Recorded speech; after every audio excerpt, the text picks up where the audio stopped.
अस्सलाम वालेकुम नाजरीन, प्रोग्राम प्राइम टाइम के साथ मैं हूँ शाहिद मेतला। आर्मी चीफ के साथ पार्लिमानी रहनुमाओं की मुलाकातों के हवाले से खबरें कल से गर्दिश कर रही हैं। शेख रशीद साहब ने नून लीग का भांडा ये कहकर फोड़ दिया कि नून लीग की क़यादत ने 2 मुलाकातें अस्करी क़यादत से की हैं, जिसमें आर्मी चीफ और DGISI भी थी। इससे पहले नून लीग इनकार कर रही थी कि उनकी जो एक ही मुलाकात हुई है और वो तमाम पार्लिमानी रहनुमाओं के साथ ही जो गिलगित बल्तिस्तान के इशू पर हुई थी, और वो कौमी सलामती से मुताल्लिक एक इशू था जिसमें तमाम पार्लिमानी रहनुमाओं को हर सूरत शरीक होना था और ये कौमी मफाद का मसला था जिसमें शरीक होना लाजमी था। लेकिन इसके अलावा शेख रशीद ने आज ये कहा कि इसके अलावा भी एक मुलाकात हुई है, जिसके बारे में मैं चैलेंज कर सकता हूँ कि ये मुलाकात हुई और वो नून लीग की रिक्वेस्ट पर हुई। इसके अलावा अभी कुछ देर पहले DGISPR का स्टेटमेंट सामने आया। उन्होंने ये इंकशाफ किया है कि मोहम्मद ज़ुबैर जो कि मुस्लिम लीग नून के कराची से रहनुमा हैं, उनकी दरख्वास्त पर आर्मी चीफ ने 2 मुलाकातें की हैं। एक अगस्त के एंड पर मुलाकात हुई और दूसरी मुलाकात सितंबर में हुई है, और इन मुलाकातों में नवाज शरीफ और मरियम नवाज से मुताल्लिक मामलात पर बातचीत की गई। एक तरह से सिफारिश की गई कि मरियम नवाज और नवाज शरीफ साहब के जो केसेस अदालतों में चल रहे हैं उसमें किसी तरह की फेवर दी जाए, किसी तरह की रियायत दी जाए। लेकिन आर्मी चीफ ने उस पर ये स्टेटमेंट दिया और उनको जवाब दिया कि जो कोर्ट के मामलात हैं, ये जो लीगल मैटर्स हैं, वो अदालतों में ही हल हों तो अच्छे हैं और अदालतों में ही उनको हल किया जाना चाहिए। इससे पहले नून लीग का ये बयानिया हमने APC के दिन देखा, जिसमें नवाज शरीफ साहब ने तमाम बुराइयों का जिम्मेदार फ़ौज को करार दिया था और उन्होंने कहा था कि फ़ौज 73 सालों से जो मुंतखब हुक्मरान होते हैं उनके खिलाफ साजिशें करती है और उनको डिसलॉज किया जाता है, और इंतखाबात से पहले ये फैसला कर लिया जाता है कि किसको वज़ीर-ए-आज़म बनना है और किसको नहीं बनना। उन्होंने ये भी कहा था कि हुकूमतों को यहाँ पर पहले बेअसर किया जाता है और उसके बाद घर भेज दिया जाता है। ये सियासी बयानिया मुस्लिम लीग नून की जानिब से बनाया गया था, लेकिन अब शेख रशीद साहब ने कल जो स्टेटमेंट दिया उसके बाद एक तरह से जो नून लीग की सियासी बयानिए की हंडिया थी वो बीच चौराहे में फूट चुकी है, और इस पे भी बढ़कर ये हुआ है कि DGISPR की जानिब से स्टेटमेंट सामने आ गया है और उन्होंने कहा कि मोहम्मद ज़ुबैर ने दरख्वास्त की आर्मी चीफ से कि वो मुलाकात करना चाहते हैं, फेवर्स मांगी गई जिससे डिनाई किया गया, और उसके बाद APC होती है और ये स्टेटमेंट नवाज शरीफ साहब का सामने आता है कि फ़ौज ही तमाम बुराइयों की जड़ है, या फ़ौज जो है वो मुल्क में इंतशार पैदा करना चाहती है या वो उसकी ज़िम्मेदार है। ये बहुत अहम डेवलपमेंट है। दूसरी तरफ बिलावल भुट्टो जरदारी की जानिब से भी कहा गया है कि वो भी अगर शेख रशीद साहब किसी भी मुलाकात का हिस्सा होंगे तो वो उन मुलाकातों का हिस्सा नहीं बनेंगे, लेकिन उन्होंने भी इनकार नहीं किया कि वो अस्करी क़यादत से दोबारा मुलाकात नहीं करेंगे। उनका सिर्फ एतराज़ ये है कि शेख रशीद साहब को चुप करवाया जाए, और ना सिर्फ चुप करवाया जाए बल्कि उनको अगली किसी मीटिंग में मद्दू भी ना किया जाए। तो पीपल्स पार्टी का भी यही सियासी बयानिया था कि फ़ौज जो है वो सियासत में मुदाखलत करती है। लेकिन इस तमाम डेवलपमेंट के बाद इन दोनों बड़ी अपोजिशन की पार्टीज़ जो हैं उनका सियासी कदकाठ और सियासी बयानिया कहाँ खड़ा है, इस पर बात करेंगे। और फिर हम एंड पे सानिया बल्दिया टाउन फैक्ट्री के हवाले से भी बात करेंगे कि किस तरह से 260 जिंदा अफराद को जला दिया गया। MQM पाकिस्तान इसकी जिम्मेदारी लेने को तैयार नहीं है। रहमान भोला कौन था, ज़ुबैर चिड़िया कौन था और हमाद सदीकी किस पार्टी से वाबस्ता था, ये तमाम सवालात हैं जो मीडिया को करने चाहिए। आज हम भी करेंगे। और फिर एक और भी आस्पेक्ट था इस सानहे का, वो ये था कि 4 सेशन जजेस ने इनकार कर दिया, माजरत कर ली कि इस केस को हम प्रोसीड नहीं कर सकते, हमें धमकियां मिल रही हैं। दूसरी तरफ 6 सरकारी वकला ने भी माजरत कर ली, उन्होंने कहा कि हम इसको फॉलो नहीं कर सकते, इसकी पैरवी नहीं कर सकते, चूँकि हमें अपने बच्चे अजीज़ हैं और हमें मुसलसल धमकियाँ दी जा रही हैं। तो ये धमकियाँ कौन देता रहा है? इन तमाम का ताल्लुक तो MQM से था, तो MQM की रवश बदली है। भत्ता जो लिया जाता था, इल्ज़ामात लगते थे, या टारगेट किलिंग भी कराची शहर में होती रही है, उसका भी जिम्मेदार MQM को ठहराया जाता रहा है। इन तमाम इश्यूज़ पर बात करेंगे।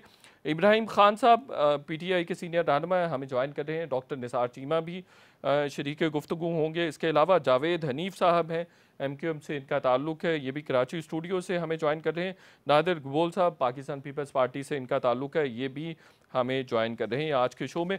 डॉक्टर निसार चीमा साहब, APC डिस्क्रेडिट हो गई है आपकी वजह से, और जो आपने सियासी बयानियाँ बनाने की कोशिश की थी कि आपके तमाम मामलात जो हैं वो अस्करी क़यादत के साथ वाबस्ता नहीं हैं, उस बयानिए की भी आज नफ़ी होगी है। DGISPR ने आपको अलर्ज कर दिया है कि मुलाकातें 2 की गई हैं, आपने रिक्वेस्ट की, मरियम नवाज़ और नवाज शरीफ के लिए फेवर्स मांगी गई हैं आपकी तरफ से। मित्रा साहब ये फरमाएं कि कुछ वाकयात का जिक्र करके आप जिन कंक्लूजन पे पहुंच रहे हैं उनका तो आपस में कोई ताल्लुक नहीं है। देखिए, गुजारिश ये है, आप मुझे मौका दें कि मियां नवाज शरीफ साहब ने जो कुछ कहा है APC में, उसके 2-3 नुकात हैं बड़े अहम, वो काबिल गौर हैं और जिनसे मैं समझता हूं कि मुल्क के किसी बाशऊर शख्स को कोई इख्तलाफ नहीं हो सकता, ना किसी अदारे को ना किसी फर्द को। पहला पॉइंट जो है, पहला नुक्ता ये है मियां नवाज शरीफ साहब के खिताब का कि अवाम की राय का एहतराम होना चाहिए और हक़ हुक्मरानी जो है वो अवाम का है, और ये वो बात है जो हमारे दस्तूर में दर्ज है, आइन में दर्ज है, इससे कोई शख्स इख्तलाफ नहीं कर सकता। जिन्होंने आइन शिकनी की उनसे भी पूछेंगे आप तो वो भी कहेंगे कि हाँ बिल्कुल सही है कि हक़ हुक्मरानी अवाम का ही है। दूसरी बात जो है वो ये है कि मियां नवाज शरीफ ने ये कहा कि मुल्क और कौम का मफाद इसमें है कि तमाम इदारे, तमाम अफराद जो हैं वो अपनी सारी बातें ठीक है जीमा साहब, आप ये बताइए कि कितने लोगों ने आर्मी चीफ से मुलाकातें की हैं और किसके कहने पे की हैं?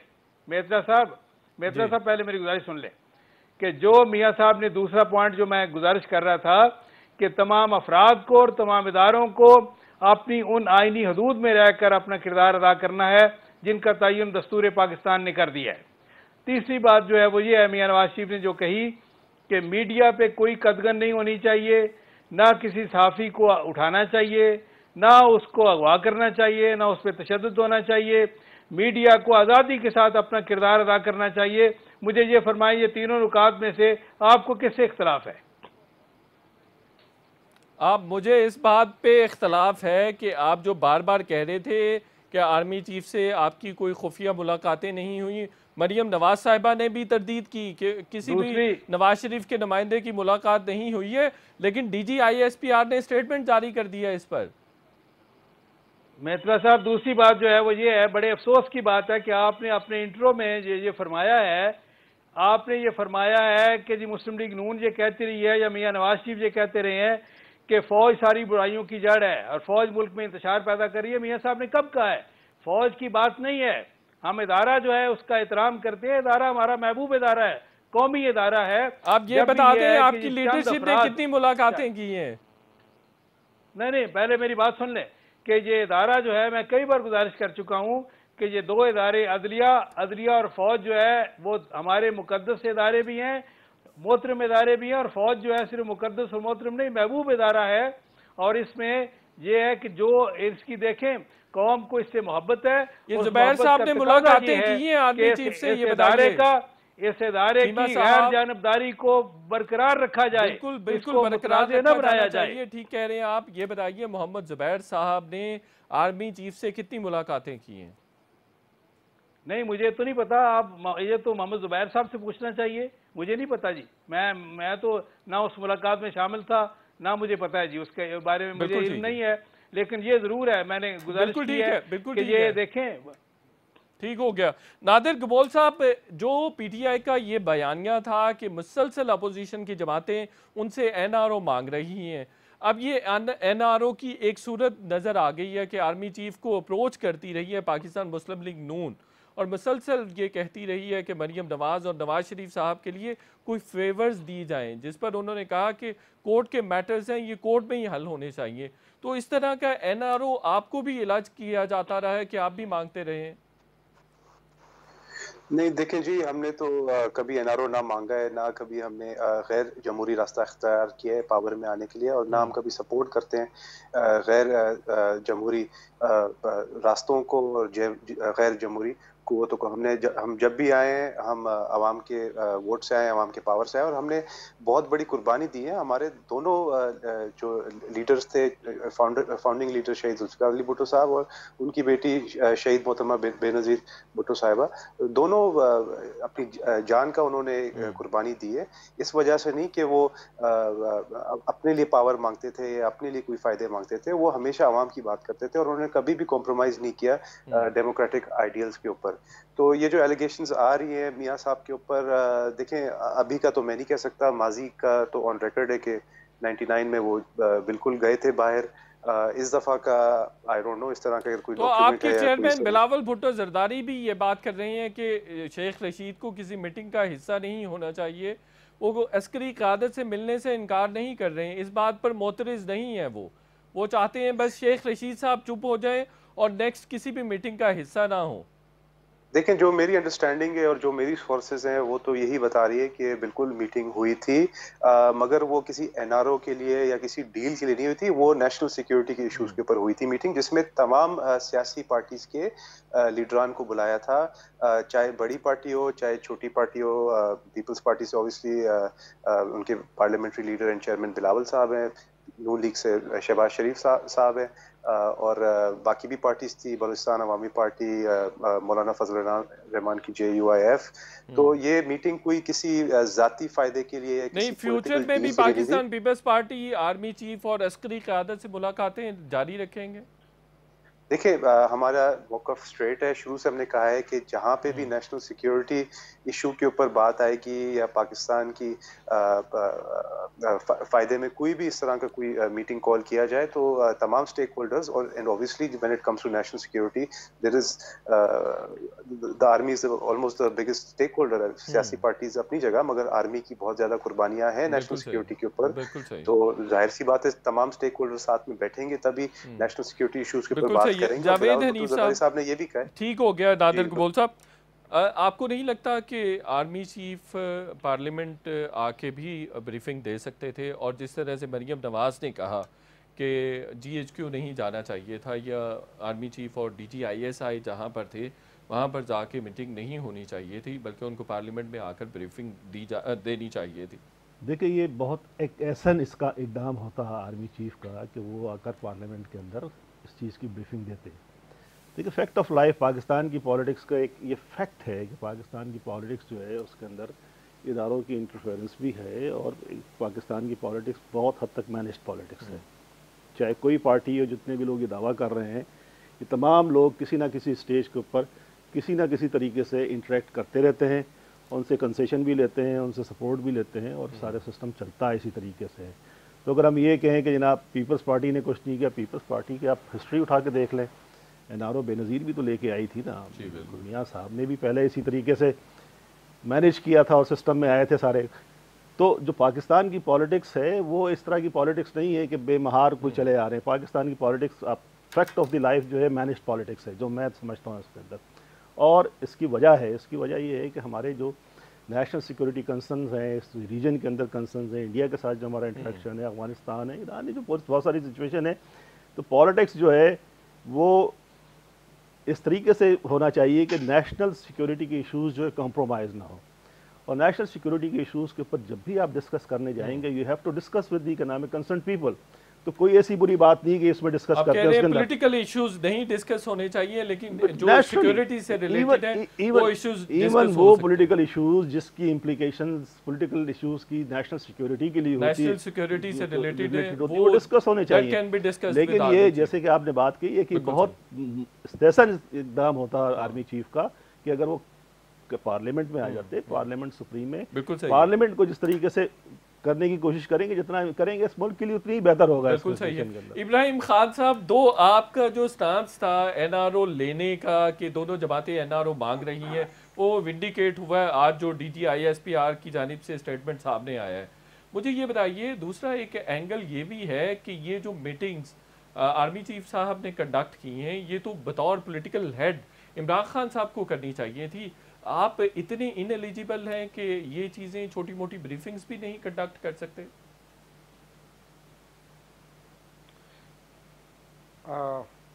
आपकी आवाज़ कट गई है जी। जी इब्राहिम खान साहब, मैं ये कह रहा हूँ कि मुस्लिम लीग नून ने आपसे भी एनआरओ मांगा है, जिस तरह से जुबैर साहब को उन्होंने आर्मी चीफ के पास भेजा है। देखें, बिस्मिल्लाहिर्रहमानिर्रहीम, सबसे पहली बात तो ये। जी जी बोलिए, आपकी आवाज में सुन रहा हूँ।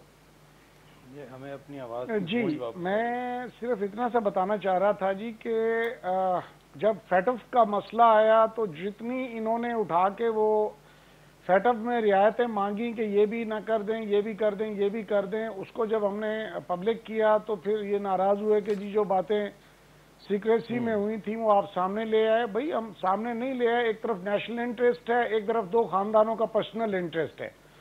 हमने नेशनल इंटरेस्ट को मुकदम रखना है और उसके लिए हम आए हैं और इंशाअल्लाह ताला अपने 5 साल में साबित करेंगे कि नेशनल इंटरेस्ट और पर्सनल इंटरेस्ट का वाज़े फ़र्क आवाम को भी पता चले, मीडिया को भी पता चले, और ये सब जो पिछले 35 साल से एक घिनौना खेल खेला जा रहा था सियासत के नाम पे, उसको अब ख़त्म होनी चाहिए। नेशनल इंटरेस्ट पे चलना चाहिए, कौमी मफाद में मिलके चलना चाहिए। हर जमात में, चाहे वो नून लीग है, चाहे पीपल्स पार्टी है, हर जमात में बहुत अच्छे अच्छे लोग मौजूद हैं, लेकिन जब तक ये ख़ानदानी वरासती इजारादारी ख़त्म नहीं होगी, कौमी मफाद पर यकजहती नहीं हो सकती। यही एक स्टिकिंग पॉइंट है जिस पे आके के पार्टियों में इत्तेहाद नहीं हो पाता और फिर ये लोग दूसरे रास्ते ढूंढते हैं। जैसे ये गए हैं आर्मी चीफ के पास और उन्होंने बबंगे दौल एक चीज़ क्लियर अल्फाज में कह दी है कि सियासी मामलात हैं तो असेंबली में हल करें, और अगर कोई लीगल इश्यूज हैं तो कोर्ट्स पड़ी हुई हैं, हमारा इनसे कोई ताल्लुक नहीं है, हमें इनमें आप मलाइन ना करें। हमारा काम मुल्क कौम के दिफा का है, ये काम हमारा नहीं है, ये आप आपस में बैठ के करें। और ये आपस में बैठ के सिर्फ उसी वक्त होगा जब हम सब मुल्की और कौमी मफाद को सामने रखेंगे। अगर खानदानी मफादात को सामने रख के आपस में बैठकर बात करने के लिए क्यों नहीं तमाम पार्लिमानी रहनुमाओं को अपने पास बुलाया? जो पॉलिटिकल हेड है इस मुल्क के वो तो इमरान खान साहब हैं, तो ये तमाम मीटिंग्स उनको कंडक्ट करनी चाहिए थी। आर्मी चीफ कर रहे हैं, क्यों आप इतने इनएलिजिबल हैं? इसमें एलिजिबिलिटी हरगिज नहीं है। ये चोर रास्ते ढूंढने की कोशिश करते हैं, लेकिन वहां से भी दरवाजा बंद कर दिया गया है और बता दिया गया है जो बात करनी है वो सामने आके करें। बिहाइंड द कर्टन कुछ और बात करते हैं, असेंबली में आके कुछ और बात करते हैं, ऐसा हरगिज नहीं होना चाहिए। और मेरी सबसे इल्तिजा है, ये पाकिस्तान हम सबका है, हम सब इसके वारिस हैं। इब्राहिम खान साहब यहीं से कंटिन्यू करेंगे, मुझे एक छोटे से ब्रेक लेना है और ब्रेक के बाद गुफ्तगू का सिलसिला जारी रखेंगे।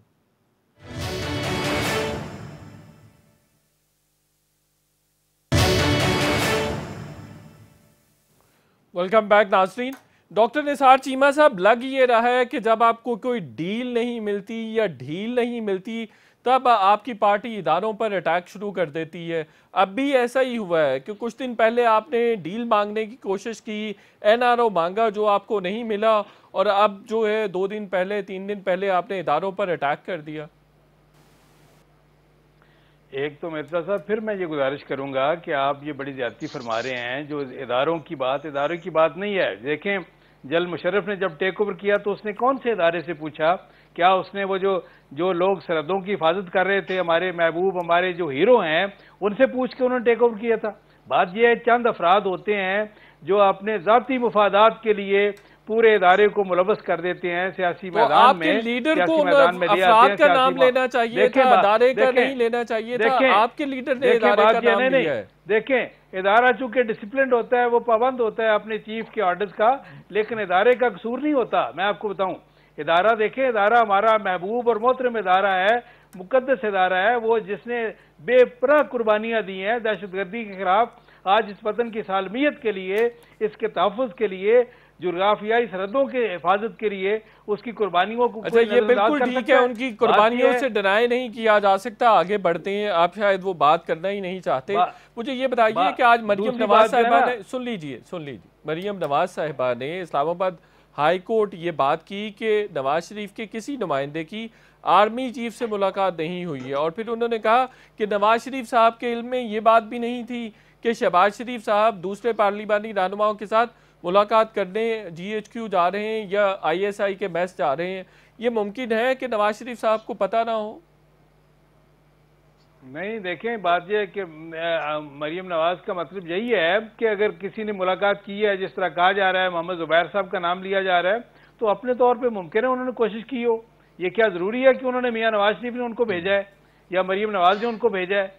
दूसरी बात, मेत्रा साहब एक ज़हन में रखें, देखें, बात यह है कि हम एक इर्तिकाई एक प्रोसेस से गुजर रहे हैं, एवोल्यूशनरी प्रोसेस है, और ये जो है कानून की हाकमियत, आइन की बालादस्ती, ये मंजिल अटेन करने के लिए, हासिल करने के लिए सदियां लग जाती हैं कई कौमों को और माशरों को। बात यह है कि ये एक तयशुदा एक हकीकत है कि बिल आखिर मुअज़्ज़म मुआशरे इस नतीजे पे पहुंचे हैं कि मुल्क और कौम का मफाद और फलाह इसमें है कि आइन की बालादस्ती को यकीनी बनाया जाए और तमाम इदारे अपनी आइनी हदूद में रहकर काम करें। देखें, बात यह है, मैं वादे तौर पर कहता हूँ, एडमिट करता हूँ मैं कि सियासतदानों से भी बड़ी गलतियां हुई हैं, हमसे बड़ी गलतियां हुई हैं, हमारी पार्टी से भी हुई हैं, तमाम सियासतदानों से गलतियां हुई हैं, और अदलिया से भी गलतियां हुई हैं, मुसल्लह अफवाज से भी गलतियां हुई हैं, उनके सरबराहों से गलतियां हुई हैं। सबको अपनी गलतियों से सबक हासिल करना चाहिए और आइंदा के लिए तय करना चाहिए कि हम इस वतन के मफाद के लिए आईनी हदूद में रहकर काम करेंगे। बिल्कुल सही है। वेलकम बैक नाज़रीन। इब्राहिम खान साहब, अपोजिशन अब मुस्तकबिल में आपके साथ नहीं बैठेगी। आप कोई भी इन कैमरा मीटिंग होती है उसको डिस्क्लोज कर देते हैं, आप उसको पब्लिक डोमेन में ले आते हैं। इस तरह से पार्लिमानी उमूर तो नहीं चलते।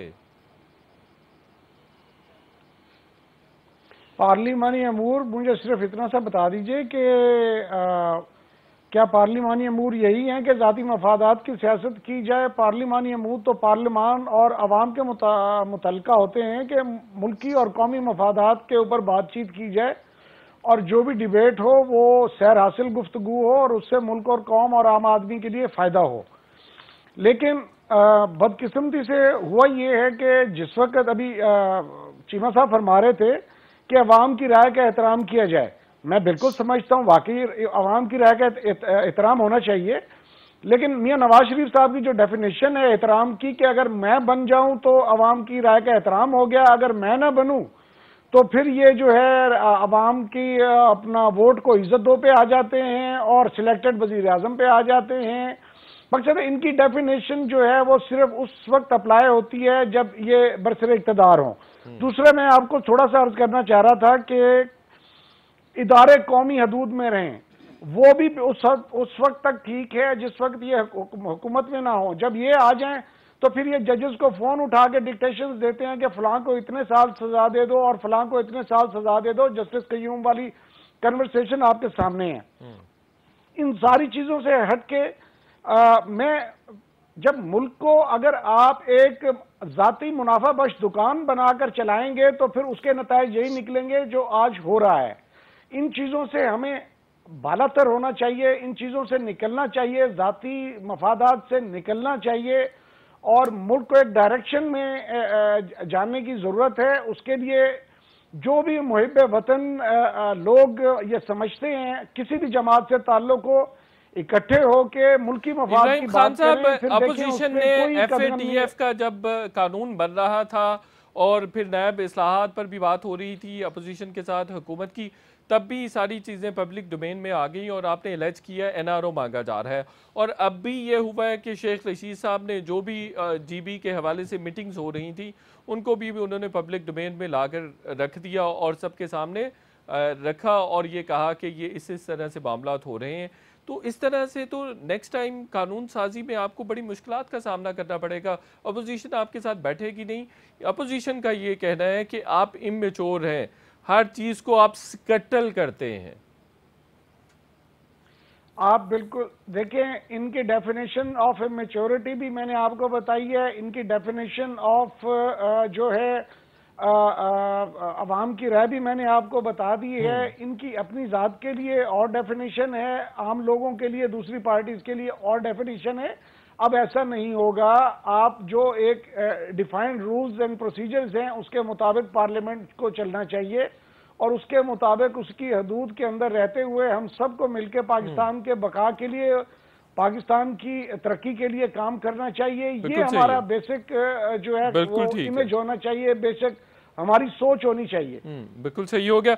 नादिर गबोल साहब, आप भी मुसलसल इदारों की सपोर्ट सीख करते रहे हैं, अगर तो इदारे आपको पीपल्स पार्टी को फ़ायदा दें, सपोर्ट करें, तब इदारे ठीक हैं, अदरवाइज़ वो तनकीद की जद में आ जाते हैं। ऐसी रविश क्यों है सियासी जमातों की और ख़ास तौर पर पीपल्स पार्टी और नून लीग की? हमने कब कौन से इदारे की हमने सपोर्ट मांगी? हम तो हमेशा उल्टा, हम पे तो ये इल्ज़ाम लगता है कि हम इदारों के खिलाफ है या हम इदारों को बुरा बुरा बोलते हैं। हम तो हमेशा सिर्फ और सिर्फ, आपकी भी खुफिया मुलाकातों की बड़ी कहानियां चल रही हैं, कहानियां मजीद भी आ जाएंगी। आसिफ अली जरदारी साहब का जो जेल से रिहा होना है उसको भी डील का नतीजा कहा जाता है। नहीं, आसिफ जरदारी साहब 11 साल पहले जेल में थे, अभी भी कोर्ट का सामना कर रहे हैं।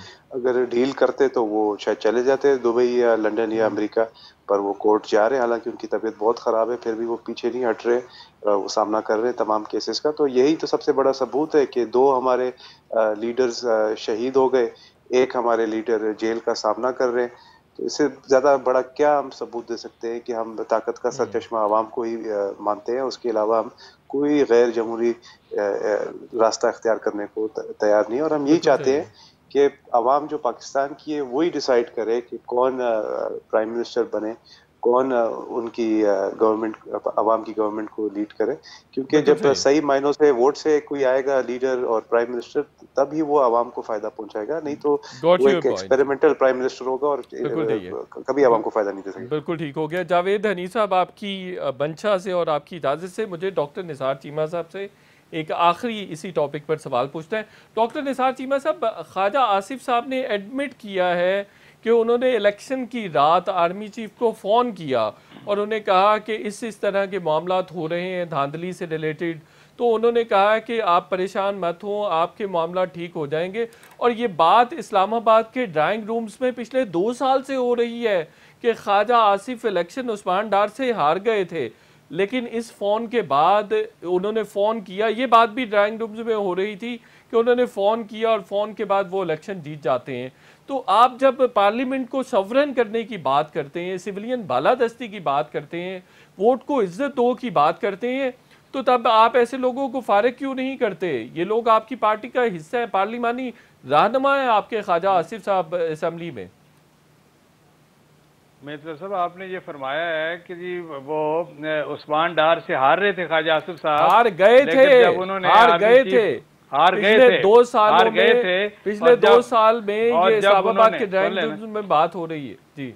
जब आपने फरमाया है कि उस्मान डार से वो हार गए थे और जब उन्होंने आर्मी चीफ को फोन किया तो वो जीत गए, यही आपने फरमाया है ना?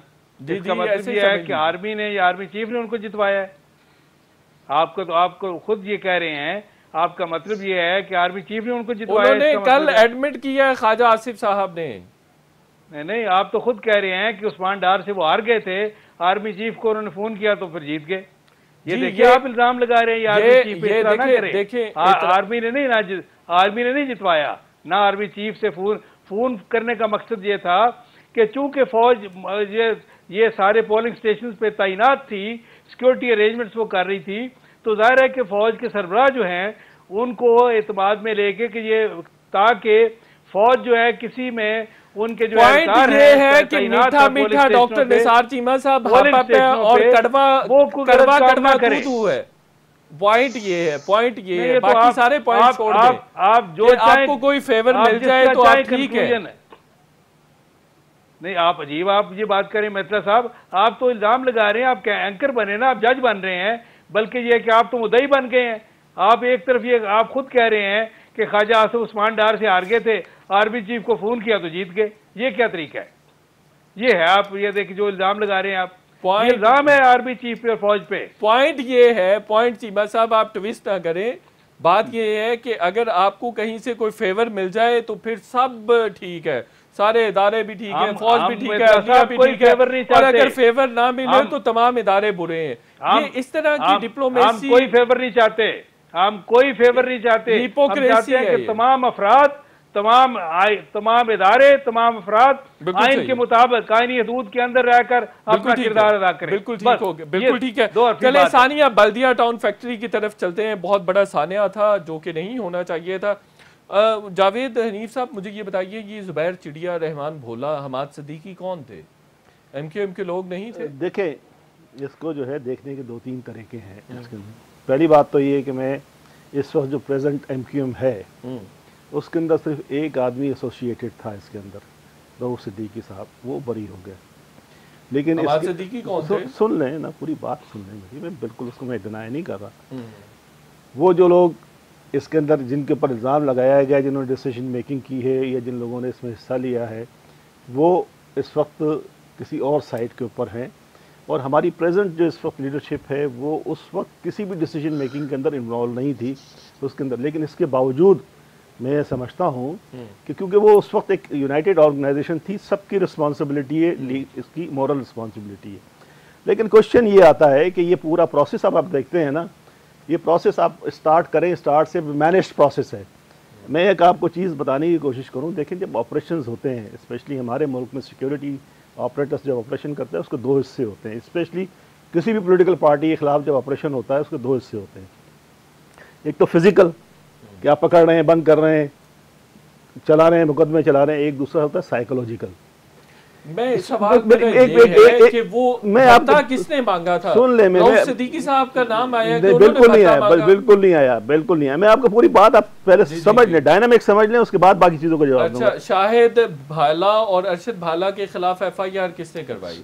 FIR जो है एक JIT ने करवाई है, और JIT जो है अरशद और शाहिद के खिलाफ किसने करवाई? अरशद और शाहिद के खिलाफ देखें, उनके खिलाफ FIR बनती थी, इसलिए बनती थी कि उनकी आप फैक्ट्री को जाके देखें, वो जेल खाना था जिसके चारों तरफ जो है जालियां और वो लगे हुए थे, दरवाजे। अरे उन्होंने तो एडवांटेज लिया है सिचुएशन का, वरना उनको क्या नाम है, जो उनकी एक्सपोर्ट थी अरबों रुपए के, उनके अरबों क्या नाम है, उसके कंपनसेशन देना है। उन्होंने अपनी जान छुड़ाई है उन लोगों ने, उनको तो एडवांटेज मिल गया सिचुएशन के अंदर, उन्होंने अपनी जान छुड़ा ली इस चीज से, वरना तो ऑनेस्ट तो उनके ऊपर था कि जो बेस्ट पॉलिसी नहीं है MQM की, ये कह रहे हैं आप। सुन ले, आप पूरी बात समझ लेना इसके अंदर। बेस्ट जल्दी से, शो मेरा खत्म हो गया। आप मुसीबत तो ये ना कि इतनी जल्दी चीजें हो जाती हैं, असल इशू जो था उस पर बात नहीं हो पाती है। ये कि ये पॉलिटिक्स में कि ये इशू होता है कि एक तरफ तो आप फिजिकल एक्शन ले रहे होते हैं, दूसरी तरफ नैरेटिव डेवलप कर रहे होते हैं उनको वोट बैंक खत्म करने के लिए। MQM के खिलाफ 92 से जो ऑपरेशन हुए उसके 2 हिस्से होते थे हमेशा, एक फिजिकल हिस्सा होता था, एक साइकोलॉजिकल हिस्सा होता था। बिल्कुल सही है। और उनकी हमेशा कोशिश होती थी कि इस किस्म की समझते हैं। आखिरी ब्रीफ मैं समझता हूं कि मुल्ज़मान को सजा सही मिली है, लवाहिकीन को इंसाफ मिल गया। इसका डिसीजन जो है, लवाहिकीन को इंसाफ नहीं मिला, लवाहिकीन आज भी रो रहे हैं और उनका कहना ये मुल्ज़मान को सजा ठीक मिली। मैं इसको अभी मानने को बिल्कुल तैयार नहीं हूँ जब तक ये जो आप उनको मुजरिमान मानते हैं। देखिए, ये स्पेशल कोर्ट्स जो होती हैं ये डिजाइन कोर्ट होती हैं। अच्छा, अगर जो सिस्टम, जस्टिस सिस्टम, जो मेन स्ट्रीम जस्टिस सिस्टम से निकाल के जो भी कोर्टें बनाई जाती हैं वो डिजाइंड होती हैं, उनका पर्पस होता है, और वो पर्पस आप कह रहे हैं वो मुजरिमान नहीं है, उनको गलत सजा दी गई है। मैं ये बात बिल्कुल डिजाइन्ड है सारा, मैं ये बिल्कुल बात नहीं कर रहा, मैं एक ओवरऑल सिनेरियो की बात कर रहा हूँ आपसे। ओवरऑल जितनी भी ये जो स्पेशल कोर्ट्स होती है, डिजाइन कोर्ट होती है। जावेद हनीफ साहब, आपका और बाकी तमाम शुरुका का बहुत बहुत शुक्रिया। शो का वक्त खत्म हो गया, इंशाल्लाह कल फिर आपसे मुलाकात होगी। कल तक के लिए इजाजत, अल्लाह हाफिज।